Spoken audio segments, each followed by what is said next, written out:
दोस्तों फिर से आप लोगों के सामने एक कहानी एक वाकया के साथ आ गया हूँ। जो इस चैनल पर मैं जो भी कहानियाँ बताता हूँ ये रियल सच्ची रहती है, सच्चा वाकया रहता है। आज भी कुछ ऐसा ही एक सच्चा वाकया लेकर आप लोगों के सामने आया हूँ, जहाँ पर इस वाकया में होता ही है। एक फैमिली होता है, फैमिली में पति पत्नी और यानी मियाँ बीबी, मुस्लिम कहानी है। मियाँ बीबी और उसका एक लौती बेटी होती है। बेटी की उम्र ज़्यादा नहीं थी, बस छोटी सी थी। और बेटी जब भी स्कूल जाती और स्कूल का जब छुट्टी होता, यानी जब हॉलीडे होता है, कुछ दिनों के लिए छुट्टी होता है, तो सारे उसके जो उस बच्ची का जितने भी दोस्त थे, वो सारे बच्चियाँ अपने अपने रिलेशन रिश्तेदारों में जाते हैं घूमने के लिए, 2-4 दिन बिताते हैं और आने के बाद स्कूल में वही डिस्कस होती है। जो मैं इस रिश्तेदार के पास गई थी और दूसरा कोई कहता है मैं उस रिश्तेदार के पास गई। लेकिन इस बच्ची का मन में ख्याल आता है, मेरे माँ बाप यानी मेरे अम्मी और अब्बू तो मुझे कहीं नहीं लेकर जाता। बस उसी से वो चुप चुप रहती, खामोश रहती। उसे जब पूछा जाता है, वो कहती है अपने सहेलियों से, जो मेरी अम्मी और मेरी अब्बू के अलावा तो मेरा कोई भी नहीं है। वही सारी चीज़ बताती है। लेकिन उसके अम्मी और अब्बू को कभी किसी जगह पर जाते हुए भी नहीं देखा उसने। तो वही सवाल वो अपने अम्मी और अब्बू से पूछा करती है, जो अम्मी सारे बच्चे लोग जाते हैं, मेरी सहेलियाँ सारे घूमने जाते हैं, हम लोग क्यों नहीं जाते। उसके अम्मी के पास कोई जवाब नहीं होती। कहती, जो बेटा तुम बड़े हो जाओगे तो तुम्हें सब समझ में आ जाएगा, अभी तुम छोटी हो और लोगों का बातों में ध्यान मत दिया करो। वही सब चल रहा था। लेकिन फिर उस जिस इलाका में वो लोग रहते थे, उस इलाका में एक मांगने वाले आते थे, यानी फ़कीर आते थे। बूढ़े बाबा था और उस फ़कीर को सारे लोग मानते थे। उस मोहल्ले में सारे लोग बहुत इज्जत करते थे, बहुत मानते थे। यानी उस फ़कीर का दुआ, लोगों का कहना है, जो भी दुआ करता उस फ़कीर का दुआ कबूल हो जाते हैं।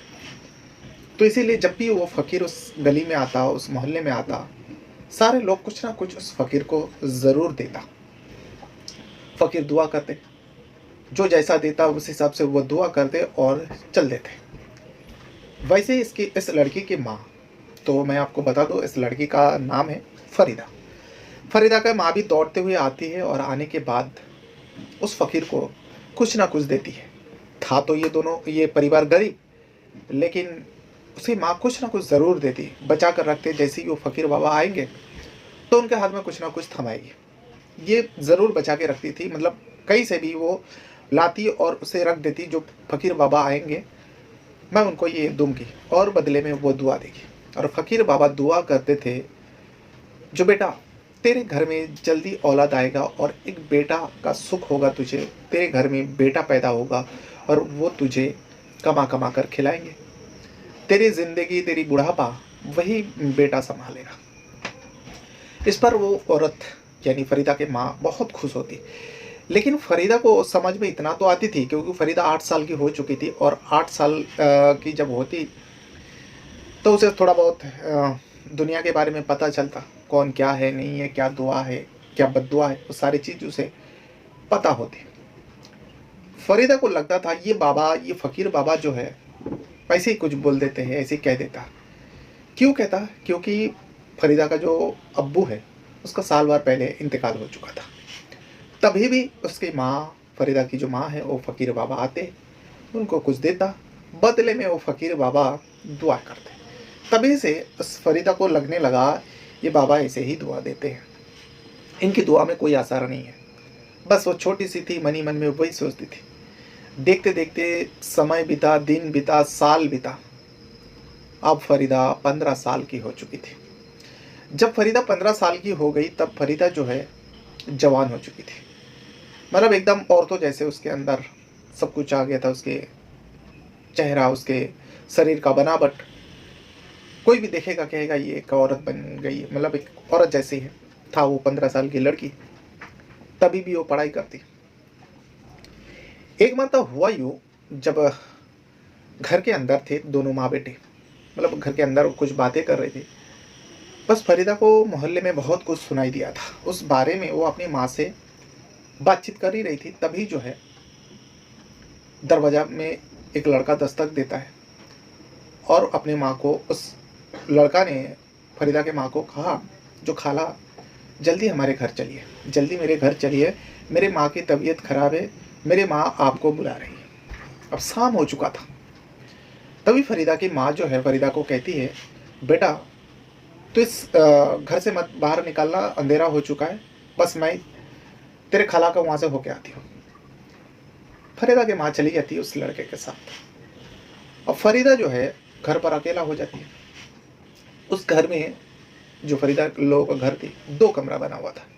एक में फरीदा रहती थी और दूसरे में उसकी माँ रहती थी। जब उसका अब्बू जिंदा था, यानी उसके अब्बू अब्बू और अम्मी उस घर में रहते थे उस कमरे में, दूसरा कमरे में फरीदा रहा करती थी। लेकिन उस दिन बात जो हो रही थी फरीदा के अम्मी के साथ, फरीदा के अम्मी की कमरे में बात हो रही थी। लेकिन इतने में लड़का आता है, बुलाता है।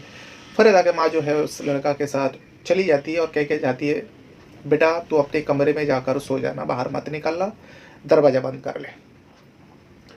फरीदा की माँ जैसे उस लड़का के साथ बाहर चली जाती है, फरीदा घर के अंदर से दरवाजा बंद कर देता है, मेन गेट बंद कर देता है।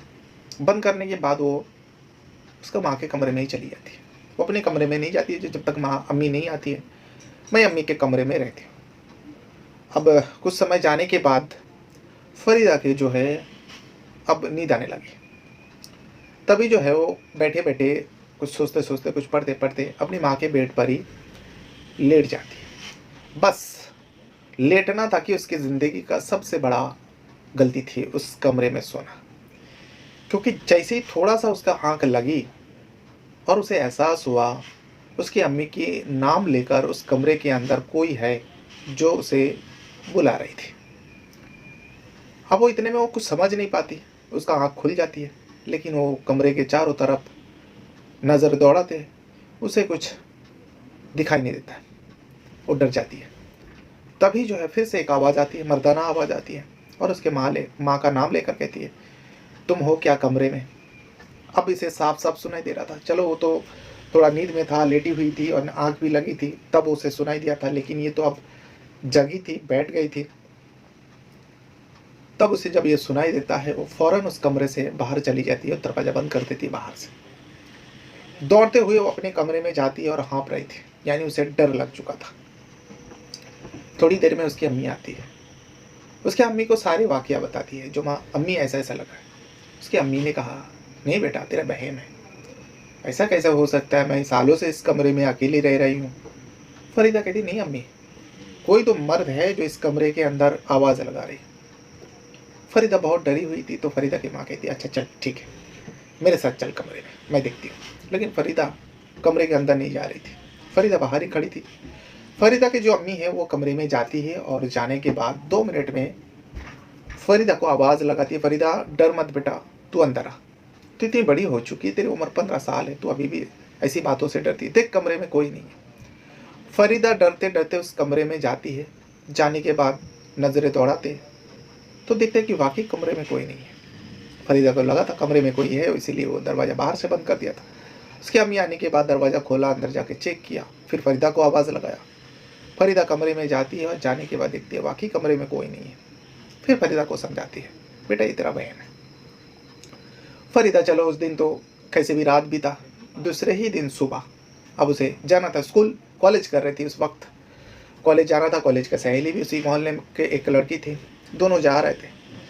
तभी जाते जाते वो लड़की कहने लगी, जो उसकी सहेली होती है फरीदा, उसी मोहल्ला के रहने वाली थी, जो फरीदा तुम्हारे घर में चल क्या रहा है तुम्हें पता है? फरीदा का क्या चल रहा है और क्या पता है, क्या बताना चाहती हो, क्या कहना चाहती हो? तो वो लड़की उसकी सहेली कहती है, देख बुरा मत मानना, बस मैं तो तुझे ये बताना चाहती हूँ, तेरे घर को लेकर मोहल्ले में कुछ अनब शनब बातें हो रहे हैं। ये मुझे सुनाई दिया, मेरी अम्मी, मेरे अब्बू और हमारे पास पड़ोस वाले हमारे घर में आते हैं और यही सब बातचीत होती है, जो तेरी अम्मी ने दूसरी शादी कर लिया और तेरा जो सौतेला पिता है उसे छुपा कर कमरे में रखा, किसी को बताते नहीं। ये बात सुनने के बाद फरीदा का तो पैर तले ज़मीन खिसक गया, क्योंकि फरीदा को कल रात को ये वहम हुई थी, जो उस घर में मेरे अम्मी के कमरे में कोई तो मर्द है जो अम्मी का नाम लेकर पुकार रही है। तो फिर वो कमरे में नहीं था और मेरे सामने नहीं आया, और फिर इतनी बड़ी बात अम्मी ने मुझसे क्यों छुपाया? मैं क्या अम्मी को रोक के रखी थी? मैं तो कई मर्तबा कह चुकी हूँ, जो अम्मी अभी भी आपकी पूरी ज़िंदगी पड़ी हुई है, कुछ दिन जाने के बाद मेरी भी शादी हो जाएगी तो मैं भी चली जाऊँगी, तुम अकेले रह जाओगे, तुम शादी कर लो। लेकिन मेरी अम्मी तो शादी करने को तैयार नहीं। फिर ये लोगों के अंदर ऐसा वहम, लोग ऐसे कह रहे हैं और मेरे अंदर कल जो मैं जो देखी थी, सुनी थी। तो फरीदा अपने सहेली को कहने लगा, अरे नहीं नहीं, तुझे गलतफ़हमी हुई, लोग गलत सोचते हैं। मैं तो खुद अपनी अम्मी को कहती हूँ, जो अम्मी तुम्हारी ज़िंदगी पड़ी है, तुम शादी कर लो, लेकिन मेरी अम्मी तो शादी करना नहीं चाहती। तो वो सहेली कहने लगी, देख मुझे इतना सुनाई देता है और मैं जहाँ तक इतना जानती हूँ और सब लोग कहते हैं, इसीलिए मैं तुझे आगाह किया। तू ज़रा बच के रहना, अपने आप को थोड़ा हिफाज़त करना, ऐसा ना हो तुझ पर कोई आँच आ जाए। तू मेरा बेस्ट फ्रेंड है, इसीलिए मैं तुझे ये बात बताई। फरीदा कहती है, ठीक है, मैं ख्याल रखूँगी अपना। अब उस दिन से तो फरीदा का अब किसी भी काम पे दिल नहीं लगता। देखते ही देखते उसका कॉलेज ख़त्म होती है। अब वो आगे का पढ़ाई नहीं करना चाहती थी।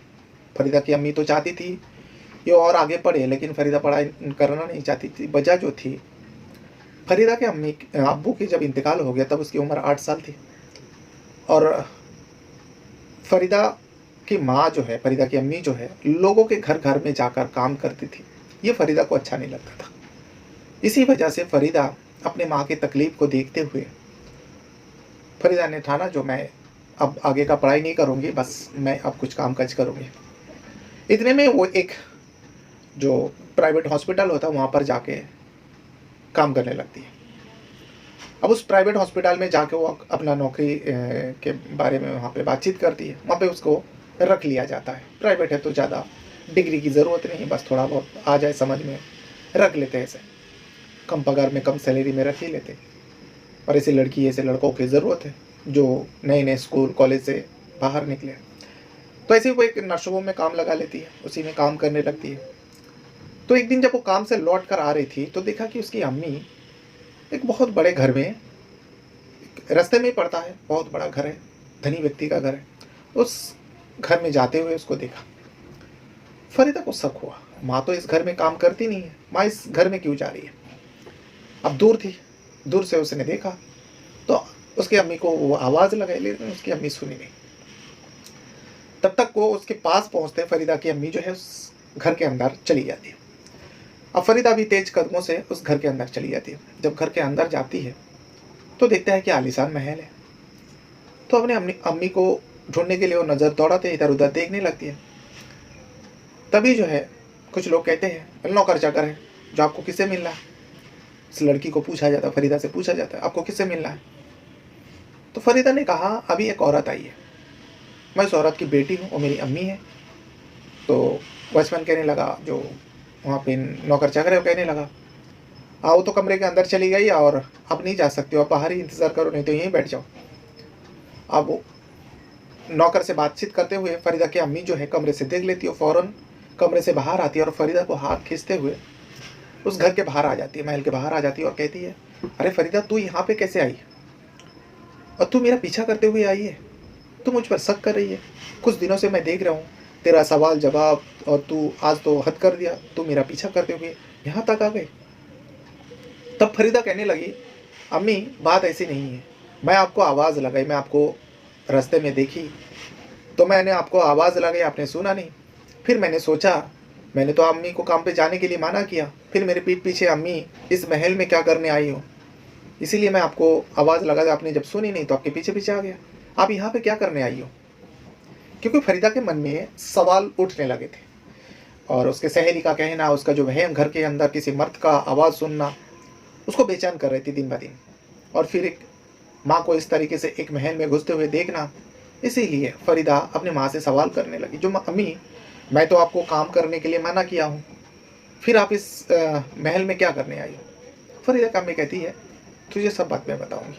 फरीदा कहती है, नहीं बाद में नहीं, आज आपको बताना ही पड़ेगा। तो फरीदा की अम्मी कहती है, ठीक है, तो घर चल बेटा, घर पर जाकर मैं बताती हूँ सारी बात। फरीदा तो घर चली आती है। फरीदा की अम्मी कह देती है, जो मैं बस 10 से 15 मिनट में आ जाऊँगी, मेरा कुछ काम है। फरीदा की अम्मी भी उस महल में जाती है और फरीदा घर चली आती है। लेकिन फरीदा बेचैन हो रही थी, जैसी अम्मी आएगी इस सवाल का जवाब वो ज़रूर पूछेगी, क्यों गई थी उस महल में। ऐसे ही उसके मोहल्ले में किरकिरी हो रही। फरीदा खुल के बता भी नहीं पा रही थी अपनी अम्मी को, जो लोग क्या क्या कहते हैं, क्या क्या सोचते हैं आपके बारे में। शाम होती है, शाम होने के बाद जब उसकी अम्मी आती है, उसकी अम्मी से वो पूछती है, जो अम्मी आप बताओ। तो फरीदा की अम्मी कहती है, क्या तू एक बात को लेकर बैठी है। तुझे बताऊंगी, सब कुछ बताऊंगी, समय आने पर तुझे सब पता चलेगा। इतने में उस फ़कीर बाबा आ जाते हैं, जो मोहल्ले में कभी-कभार आते थे। शाम के वक़्त वो फ़कीर बाबा मोहल्ले से गुज़र रहे थे। फ़कीर बाबा की आवाज़ सुनते ही जो फ़रीदा की अम्मी हो, दौड़ते हुए, घर में कुछ रखा हुआ था, दौड़ते हुए बाहर आती है और आने के बाद जो कुछ भी रखा था, उस फ़कीर बाबा के लिए ख़ास करके वो उठा के रखती थी। फ़कीर बाबा के हाथ में देते हैं और फ़कीर बाबा दुआ देते हैं, बेटा देखना, साल भर के अंदर तेरे गोद भर जाएँगे और तू एक बेटे का माँ बन जाएगी। तेरे घर में बेटे का विलादत होगा। ये कहता है। फ़रीदा सुन रही थी और फ़रीदा को बहुत गुस्सा आ रही थी उस बाबा के ऊपर। गुस्सा आने की वजह ये थी क्योंकि फ़रीदा के अब्बा का इंतकाल 7 साल हो चुका है। तो फिर 7 से 8 साल हो चुका है। लेकिन ये फ़कीर बाबा, फ़रीदा जब छोटी थी तब से देख रही है, ये फ़कीर बाबा हमेशा ही वही दुआ करते और इस दुआ से अम्मी, उसकी अम्मी जो है बहुत खुश हुआ करती है, जो फ़कीर बाबा का दुआ कबूल होती है। अब फ़रीदा सब कुछ भूल जाती है। जैसे ही उसकी अम्मी घर आते हैं, कमरे में आते हैं, फ़रीदा गुस्से में पूछती है, अम्मी आप अपने आप का मजाक क्यों उड़ाती हो? आपको पता भी है अब्बू का इंतकाल 7 से 8 साल हो चुका है। आप आपके घर में औलाद कैसे आ सकते हैं अम्मी?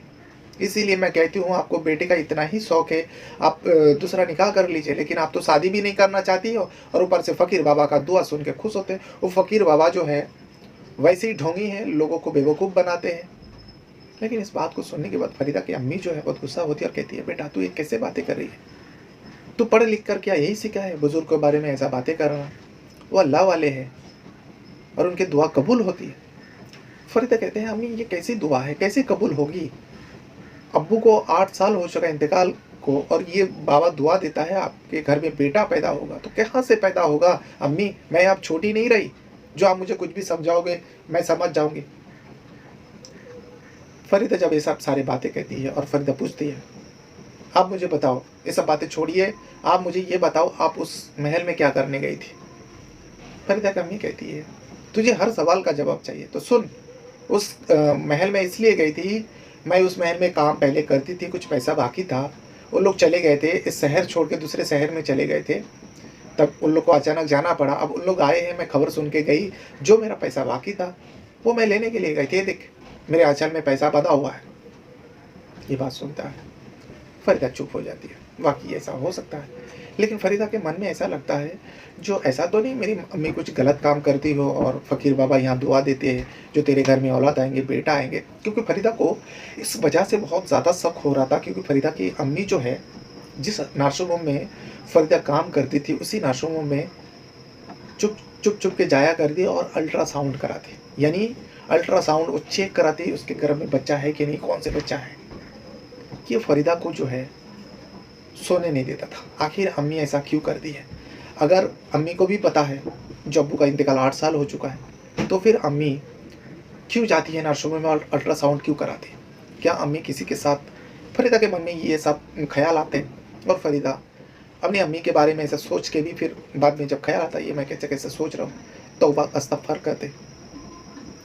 लेकिन ये सिलसिला बंद ही नहीं हो रहा था, क्योंकि जिस नर्सिंग होम में फ़रीदा काम करती थी, उसी नर्सिंग होम में वो जाया करती थी फ़रीदा की अम्मी और जाकर अल्ट्रासाउंड कराते। फ़रीदा को यही जानना था आखिर सच क्या है, और उस कमरे में किसी मर्द का आवाज़ होना फ़रीदा को दिन ब दिन बेचैन करते गया, और उस फ़कीर बाबा का दुआ से अम्मी इतना खुश होना। फ़रीदा बहुत ज़्यादा परेशान, उलझन में रहने लगी। तभी फ़रीदा एक दिन सोची, इस सच का तो पता लगाना ही पड़ेगा, आखिर क्या है सच? अब सच कैसे पता चले, और अम्मी तो बताना नहीं चाहती। इस वजह से फ़रीदा एक चाल चलती है। उस चाल के अनुसार फ़रीदा जो है, जब उसकी अम्मी किसी काम से बाहर गई थी, फ़रीदा उस दिन काम पर नहीं जाती। जब उसकी अम्मी घर से काम से मतलब जो काम से बाज़ार गई हुई थी कुछ चीज़ लाने के लिए, उसकी अम्मी आती है। जैसे ही आती है तो फ़रीदा की अम्मी जो कमरे की ओर बढ़ने लगी, फ़रीदा रोक देती है और फ़रीदा कहती है, अम्मी कमरे में मत जाना। तो फ़रीदा की अम्मी पूछती है, क्यों? क्योंकि ये फ़रीदा की अम्मी के कमरे के बारे में बता रहे थे और कमरे से धुआं भी निकल रहे थे। फ़रीदा की अम्मी पूछ रही है, कमरे में धुआं कैसा? फ़रीदा कहती है, मैं एक मज़ार में गई थी, वहाँ पे पीर बाबा ने कहा, जो आपके कमरे से आवाज़ें आई थी ना, वो मुझे बेचैन कर रही थी अम्मी। इस बारे में मैंने पीर बाबा को बताया। पीर बाबा ने कहा, हाँ, जिन्नात हो सकता है, ऐसा होता है। तो तुम एक काम करो, उस कमरे में आग लगा देना, और उस कमरे में अगर आग लगा दोगे तो उस जिन्नत वहाँ रह नहीं रह पाएगा, वो भग जाएंगे। इसीलिए मैं आपके कमरे में आग लगाई, और उसी का धुआं है। इसे सुनने के बाद तो फरीदा के अम्मी के चेहरे का रंग ही बदल गया, और फरीदा की अम्मी कहने लगी, ये तूने क्या किया, कैसा बेवकूफ़ी जैसे बातें कर रही है तू। लेकिन फरीदा कहती है, अम्मी अंदर मत जाइए, अभी आग भड़केंगे। लेकिन फरीदा की अम्मी को यकीन नहीं होता। तभी जो है फरीदा एक माचिस का तिल्ली और एक दूसरी जगह में फेंकती है, जहाँ पर उसने पहले से पेट्रोल छिड़ा के रखी थी कपड़े के ऊपर। और उस जैसे ही वो माचिस की तिल्ली उस पेट्रोल छिड़का हुआ कपड़े में गिरती है, फ़ौरन आग भड़क उठती है। फरीदा की अम्मी जो है, अब उसे कुछ समझ नहीं आ रहा था, दौड़ते हुए एक बाल्टी पानी लाती है और उस जहाँ पर आग लगे थे उस पर डालते हैं। आग तो बुझती है, लेकिन धुआं धुआं ही हो रहा था। उसके बाद फरीदा की अम्मी दरवाज़ा खोलती है और कहती है, जल्द से जल्द बाहर आ जाइए, जल्द से जल्द बाहर आ जाइए। इस बात को फरीदा जैसी कान में सुनती है, फरीदा को तो यकीन नहीं हो रहा था जो अम्मी कह क्या रही है, और कमरे में है कौन, किसे बुला रही है। जब कमरे से एक शख्स बाहर निकलता है, इसे देखने के बाद फरीदा के तो पैर तले ज़मीन खिसक जाता है। वो बेहोश होने ही वाली थी, क्योंकि जो उसके मन में वहम हो रहा था, वहम थी, और उसे ये लगता था उस कमरे के अंदर कोई तो है, कोई तो मर्द है और कोई तो आता है। अगर उस कमरे में नहीं था तो बाद में आता था, ये फरीदा को पक्का यकीन था। इसी वजह से फरीदा सच्चाई जानने के लिए, और उसकी अम्मी का बार बार नर्सिंग होम जाना, अल्ट्रासाउंड कराना, फ़कीर बाबा का दुआ से इतना खुश होना फरीदा को परेशान करती थी। इस वजह से वो सच्चाई जानने के लिए चाल चली थी। अब सच्चाई सामने आ गया। जब वो शख्स बाहर निकालता है, इसे देखने के बाद फरीदा के होश उड़ जाता है। होश उड़ने की वजह ये जो थी, वो शख्स कोई और नहीं, उसी के मरे हुए अब्बू होता है। अब बात ये उठती है, कोई बीवी अपने शौहर को मरा हुआ दिखा देते हैं, उसके दफना दिया जाता है उसे, और 8 साल बाद वो शख्स जिंदा लोगों के सामने, उन फरीदा के सामने खड़ा है। फरीदा यकीन ही नहीं कर पा रहा था। फरीदा कहते हैं, अब्बू आप? उसके अब्बू तो नज़रें झुका के खड़े रहे। फरीदा की अम्मी कहने लगी, बेटा बस कर, बहुत हो चुका है, मैं तुझे सब कुछ बताऊंगी। फरीदा कहने लगी, अम्मी आपने मुझे धोखे पर रखा, और अब्बू का इंतकाल जब हो गया था तो अब्बू जिंदा कैसे है?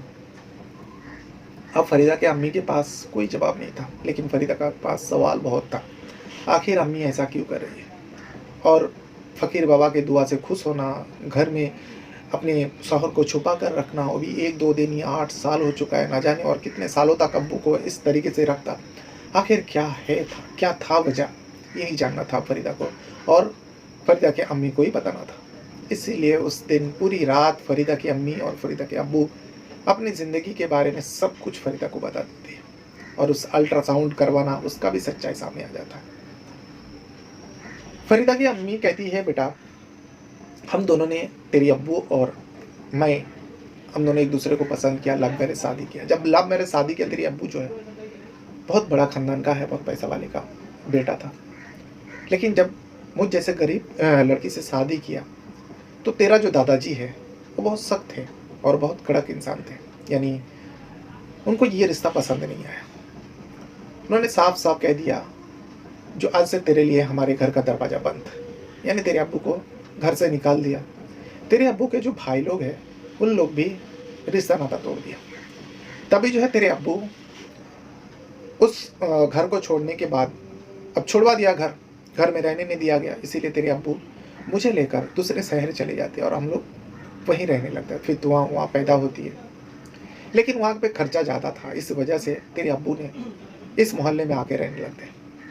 लेकिन इस मोहल्ले में रहते रहते तेरे अब्बू कई मर्तबा तेरे दादाजी के पास गए और माफ़ी मांगे, गलती का एहसास उन्होंने उनको करवाया, जो हमसे गलती हो गया। ऐसे गलती तो कुछ नहीं था, उन्होंने प्यार किया, शादी किया, हम दोनों ने कोई गलत काम तो किए नहीं थे। लेकिन तेरा दादाजी इतना कड़क था कि इस रिश्ते को मानने को तैयार नहीं था। अब बार बार जाने पर तेरे दादाजी का जो है दिल थोड़ा नरम हुआ और कहने लगा, ठीक है, अगर ऐसी बात है तो तू अगर एक बेटा पैदा कर पाएगा, मेरे ख़ानदान का वारिस पैदा करेगा, तो मैं तुझे माफ़ कर दूंगा, तुझे अपना लूँगा। अब क्योंकि तेरा चाचा लोगों का, सारे लोगों का लड़की ही है और तू भी एक लड़की थी। तेरे दादाजी को खानदान का वारिस चाहिए था, एक पोता चाहिए था।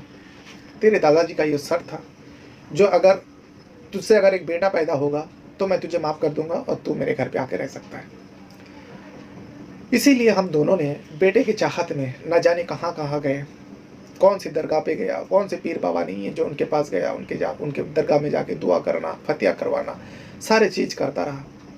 लेकिन हम लोगों को भी बेटे का जो सुख है वो नहीं मिली। तब ये फ़कीर बाबा आने लगा और फ़कीर बाबा के बारे में बताया जाता है, जो फ़कीर बाबा जो भी दुआ करता है वो कबूल हो जाती। फ़कीर बाबा को जब पहली बार तबा मैंने कुछ दिया तो फ़कीर बाबा ने दुआ किया था, जो तेरे घर में एक औलाद आएगा, तुझे जल्द एक बेटे का नसीब होगा। फिर इसी बीच तेरे अब्बू को किसी ने बताया, जो तुम्हारे जो अब्बू हैं उन्होंने कहा, जो अगर तुम बेटा का बाप बनोगे तो तुम्हें माफ़ कर देगा और तुम्हें उस घर में बुला लेगा। इस बात से तुम्हारा जो दो भाई है, दोनों भाई नाराज हैं और वो तुम्हें मारने का षड्यंत्र रच रहे हैं। सगा भाई होकर इस भाई को मारने का षड्यंत्र रचा, इस बारे में तेरे अब्बू का एक चाहिता दोस्त ने तेरे अब्बू को आकर बताया। तेरे अब्बू ने हमें बताया। हम दोनों अब बहुत परेशान रहने लगे। तू बहुत छोटी थी, हम लोग करें तो क्या करें। और हम लोग को ये भी पता था, जो इनके जो भाई है बहुत बदमाश है और ये कर भी सकता है, बेदखल करने के लिए वो कर भी सकता है।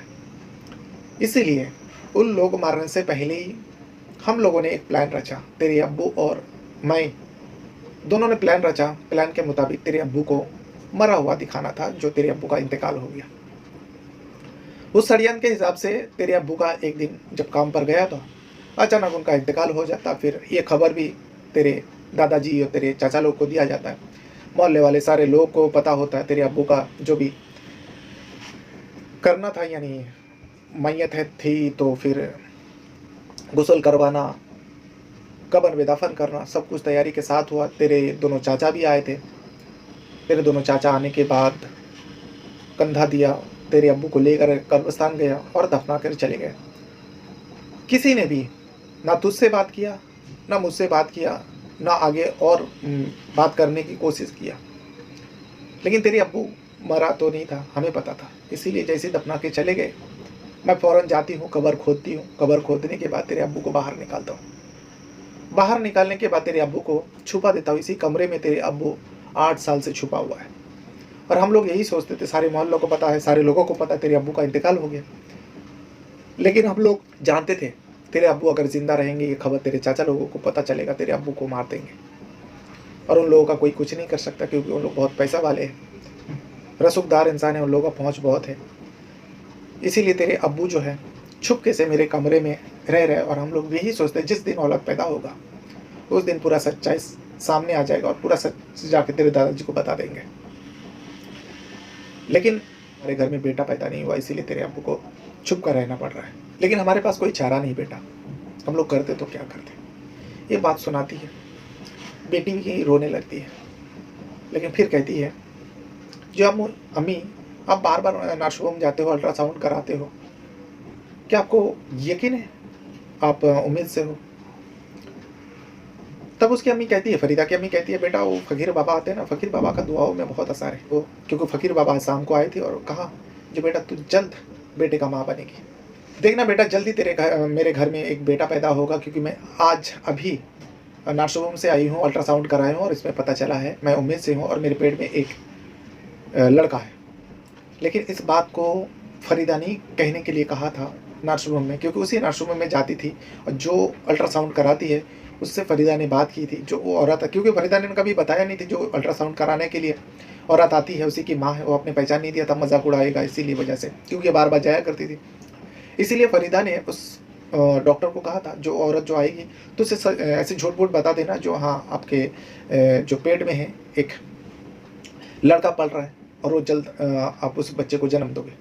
इस बात को उस डॉक्टर ने को कहने के लिए कहा था, क्योंकि यहाँ पे फरीदा ने षड्यंत्र रचा था सच्चाई जानने के लिए। और फरीदा की अम्मी जो है उसी दिन अल्ट्रासाउंड कराने के लिए गई थी और फरीदा घर में आग लगा रही थी। तभी जो है उसकी माँ अल्ट्रासाउंड करा के घर आया, तो आके देखते हैं सब ऐसा ऐसा हो रहा है। पूरा सच्चाई बताने के बाद फरीदा तो अब सोच रही है, जो मेरी अम्मी इतना खुश इस वजह से है क्योंकि डॉक्टर ने कहा उसके पेट में एक बच्चा है और वो बच्चा जो है एक लड़का है। लेकिन फरीदा को तो पता था, वो झूठ बोलने के लिए कही थी। अब इस सच को तो वो बता भी नहीं सकते अपने अम्मी और अब्बू को, इसीलिए फरीदा जो है खामोश हो जाती है।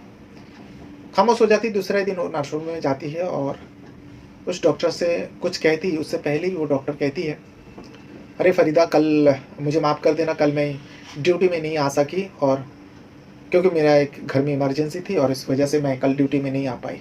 और तूने जो बताया था तेरी मोहल्ले का जो औरत आती है अल्ट्रासाउंड के लिए, मैं तो नहीं थी। इसे सुनने के बाद फरीदा को लगने लगा, जब मैं इसे ही कहा था जो यही अल्ट्रासाउंड कराती है, तो फिर अम्मी जो बताया जाकर, जो मेरे पेट में एक लड़का है, उसका पैदाइश होगा, अल्ट्रासाउंड से पता चला, तो यानी ये बात अब की बार ये सच है। इस बात को सुनने के बाद फरीदा भी बहुत खुश हो जाती है। खुश हो जाने के बाद वो घर आती है, खुशी खुशी घर आती है, और आने के बाद अपनी अम्मी को गले लगा लेती है और कहती है, अम्मी मुझे भी पता चला, मैं भी उसी नर्सिंग होम में काम करती हूँ जिस नर्सिंग होम में आप अल्ट्रासाउंड कराने जाती हो। डॉक्टर ने बताया वाकई आपके पेट में एक बेटा है, मैं भी एक भाई का बहन बन जाऊँगी, मेरा भी एक भाई आ जाएंगे। इस बात को सुनने के बाद तीनों बहुत खुश होता है, लेकिन तब तक जो है उसके अब्बू को वहीं घर कमरे के अंदर चुप के रहना है, जब तक वो बेटा बाहर ना आ जाए, यानी उस बेटे का पैदाइश ना हो जाए। कुछ समय जाने के बाद डिलीवरी होती है, फरीदा की अम्मी जो है एक बेटा को पैदा करती है, एक लड़का पैदा होती है। जैसे जन्म होती है उसके बाद फरीदा के अम्मी और फरीदा के अब्बू उस बच्चे को लेकर फरीदा के दादाजी के पास जाते हैं, और जाने के बाद पूरा सच्चाई बताता है, जो किस वजह से फरीदा के अब्बा को इतने सालों तक मरने का नाटक करना पड़ा और अपने ही कमरे के अंदर चुप कर रहना पड़ा। पूरी बात सुनने के बाद उसके दादा जो है, सख्त तो थे, बहुत कड़क इंसान थे, दोनों बेटों को बुलाते हैं और मारने का जो साजिश रचा था इसके बारे में भी जब उसके दादाजी को पता चला, उसने बहुत गुस्सा हुआ, और गुस्सा होने के बाद उसी वक्त, क्योंकि यहाँ अपने पोते का खुशी उसके बेटे ने दिया था, इस वजह से, और अपने बेटे को मारने का षड्यंत्र जो भाई लोगों ने रचा था, उस भाई लोगों को बेदखल कर देता है, और सारी ज़मीन, सारी जायदाद, सारे धन दौलत के मालिक जो है उस फरीदा के अब्बा को करवा देते हैं। उसके फरीदा के दादा और फरीदा के अब्बा को गले लगा लेता है, पोते के खुशी में ये सब कुछ कर देते हैं फरीदा के अब्बा के नाम पर, और वो दोनों को पुलिस के हवाले कर देते हैं, क्योंकि इन दोनों ने जान लेने की कोशिश किया था। अगर ये दोनों ये षड्यंत्र नहीं रचता फरीदा के अम्मी और फरीदा के अब्बू, तो शायद फरीदा के अब्बू को वो दोनों भाई मार ही देता। तो ये था वो वाक़या जो है थोड़ा अजीब है, लेकिन ये सच्चा वाक़या है जो हमने पढ़ा, हमें अच्छा लगा, तो इसीलिए कि सोचा कि इस वाक़या को भी वीडियो के माध्यम से आप लोगों को बताओ, आप लोग भी जानो जो दुनिया में ऐसा भी हकीकत होती है, जो कोई औलाद के चाहत में कुछ भी करता है और कोई औलाद ना हो, इस वजह से भाई भाई को भी मारने को उतावला हो जाता है और मारने का षड्यंत्र भी रच लेता है, जो इस वाक़या में सामने आया है। बहरहाल अपने साथ साथ अपना परिवार का भी बहुत ज़्यादा ख्याल रखिएगा, और इस वीडियो को यहाँ तक देखने के लिए आपका बहुत बहुत धन्यवाद करता हूँ। कुछ कहना है, कुछ बताना है, वीडियो के कमेंट बॉक्स में आप अपना राय ज़रूर दीजिएगा। Thank you very much.